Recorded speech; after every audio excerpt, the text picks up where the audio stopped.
नमस्कार दोस्तों, इस वीडियो में हम लोग डिस्कशन करने वाले हैं आरवीएनएल के ऊपर। और इस डिस्कशन का सेंटर पॉइंट होने वाला है, क्या इस लेवल पर आकर आरवीएनएल में इन्वेस्टिंग किया जा सकता है या फिर आरवीएनएल में वेट एंड वॉच करने का टाइम आ चुका है। तो प्रीवियस ट्रेडिंग डे में आरवीएनएल में लगभग 20% की तेज़ी देखने को मिल रही है, और वहीं पर 5 दिनों की देखें तो 5 दिनों में आरवीएनएल में लगभग 40% तक की तेज़ी देखने को मिल रही है। लेकिन 40% का मैक्सिमम हिस्सा पिछले 2 दिनों में देखने को मिल रही है। तो पिछले 2 दिनों में आरवीएनएल में लगभग 30% तक की तेज़ी देखने को मिली, और जब वहीं पर हम लोग 1 महीने की बात करें तो 1 महीने में लगभग 60% का धुआंधार रिटर्न, और 6 महीने में 155% का रिटर्न, और फिर 1 सालों में कंपनी ने अपने इन्वेस्टर्स के पैसे 3 गुना करके दिए हैं।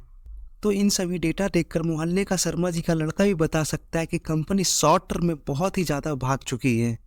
और फिर कंपनी को मार्केट में लिस्ट हुए अभी 4 साल ही हुए हैं, और 4 सालों में कंपनी ने अपने इन्वेस्टर्स को एक मल्टी बैगर रिटर्न ला कर दिया है, जो कि 443% तक का है। तो हम लोग आरवीएनएल के शेयर होल्डिंग पैटर्न पे आ चुके हैं। तो हम लोग प्रोमोटर्स ग्रुप में देखें तो प्रोमोटर्स ग्रुप में आरवीएनएल में पहले 87% तक का स्टेक था, जो डिक्रीज होकर 78% तक का स्टेक हो चुका है। और फिर आरबीआई के गाइडलाइंस के अकॉर्डिंग कोई भी कंपनी 75% से ज़्यादा का स्टेक अपनी कंपनी में होल्ड नहीं कर सकती है। और फिर जो करेंट टाइम की जो होल्डिंग देखने को मिल रही है वो है 78.2 का, यानी कि कंपनी को किसी भी हाल में मिनिमम 3.2% का स्टेक मार्केट में सेल करना ही पड़ेगा। आप लोग इस चीज़ पे नोटिस करो कि मैं बोल रहा हूँ कि मिनिमम 3.2% का स्टेक मार्केट में सेल करना ही पड़ेगा। अगर कंपनी चाहे तो इससे भी बड़ा स्टेक मार्केट में कंपनी सेल कर सकती है।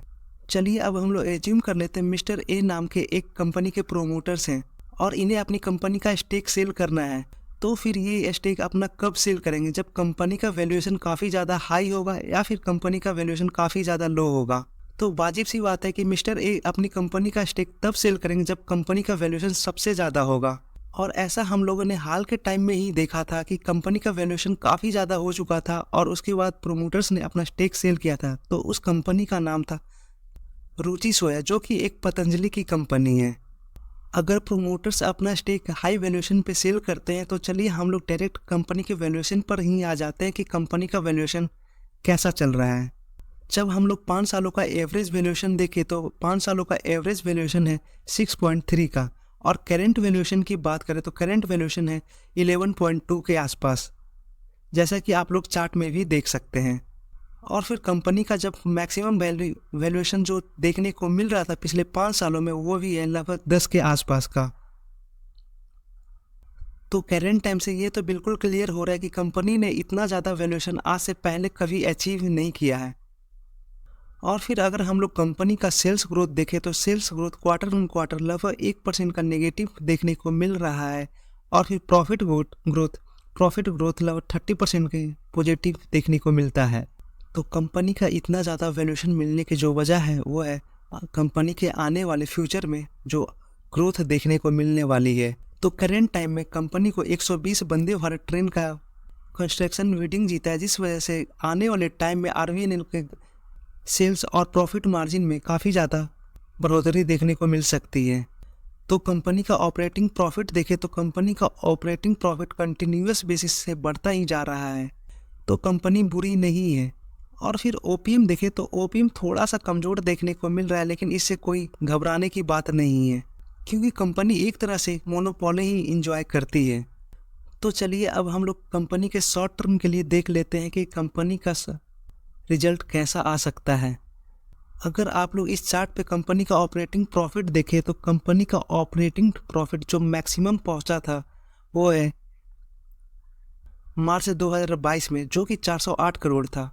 तो इस मार्च महीने में जो रिजल्ट आने वाला है उसकी कंपैरिजन पिछले साल के मार्च महीने यानी कि 2022 से होगी। तो 2022 में कंपनी ने अपनी प्रॉफिट को काफ़ी ज़्यादा ऊंचा रखा था, जिस वजह से इस क्वार्टर में इसे बीट करना थोड़ा मुश्किल सा होता हुआ दिख रहा है।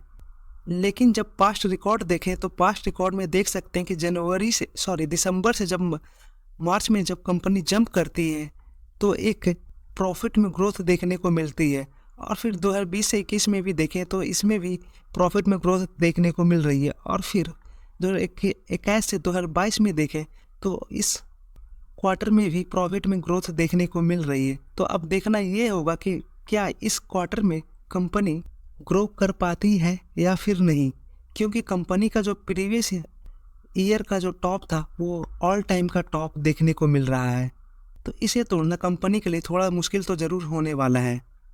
तो चलिए हम लोग कंपनी के टेक्निकल्स के ऊपर आ चुके हैं और कंपनी का जो मेजर रेसिस्टेंस देखने को मिल रहा है वो है लगभग 100 रुपये के आसपास। कंपनी का 100 रुपये से 105 रुपये तक एक मेजर रेसिस्टेंस देखने को मिलता है। कंपनी के लिए इस लेवल को तोड़कर बाहर निकलना बहुत ही ज़्यादा मुश्किल हो सकती है, लेकिन किसी और पॉजिटिव न्यूज़ की वजह से सपोज डेट कंपनी इस लेवल को तोड़कर बाहर निकल जाती है तो अगला रेजिस्टेंस लेवल जो देखने को मिलता है वो है 115 रुपये का।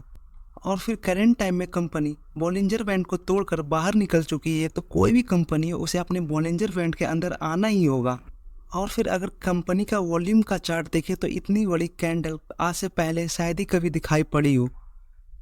तो इतनी बड़ी कैंडल का फॉर्मेशन कभी भी रिटेल इन्वेस्टर्स के द्वारा कभी भी नहीं किया जा सकता है। तो यानी कि इतनी बड़ी कैंडल का फॉर्मेशन क्लियरली शो कर रहा है कि इस कंपनी में या तो इंस्टीट्यूशन की बाइंग शुरू हो चुकी है या फिर इस कंपनी को ऑपरेट किया जा रहा है। और फिर हम लोग फाइनली RSI पे आ जाते हैं। तो RSI भी ओवरसोल्ड जोन पे जा चुका है जो कि 88 के लेवल पे करेंट टाइम में देखने को मिल रहा है। और फिर मनी फ्लो इंडेक्स देखें तो मनी फ्लो इंडेक्स भी 94 पे देखने को मिलता है। और फिर कंपनी के पास्ट में भी देखें तो कंपनी के पास्ट में भी कंपनी ने लगभग 87 पॉइंट का RSI में टॉप बनाया था और उसके बाद RSI गिरने लगा था। और फिर करेंट टाइम का RSI उससे भी ज़्यादा ऊपर जा चुका है जो कि 88.5 में का देखने को मिलता है।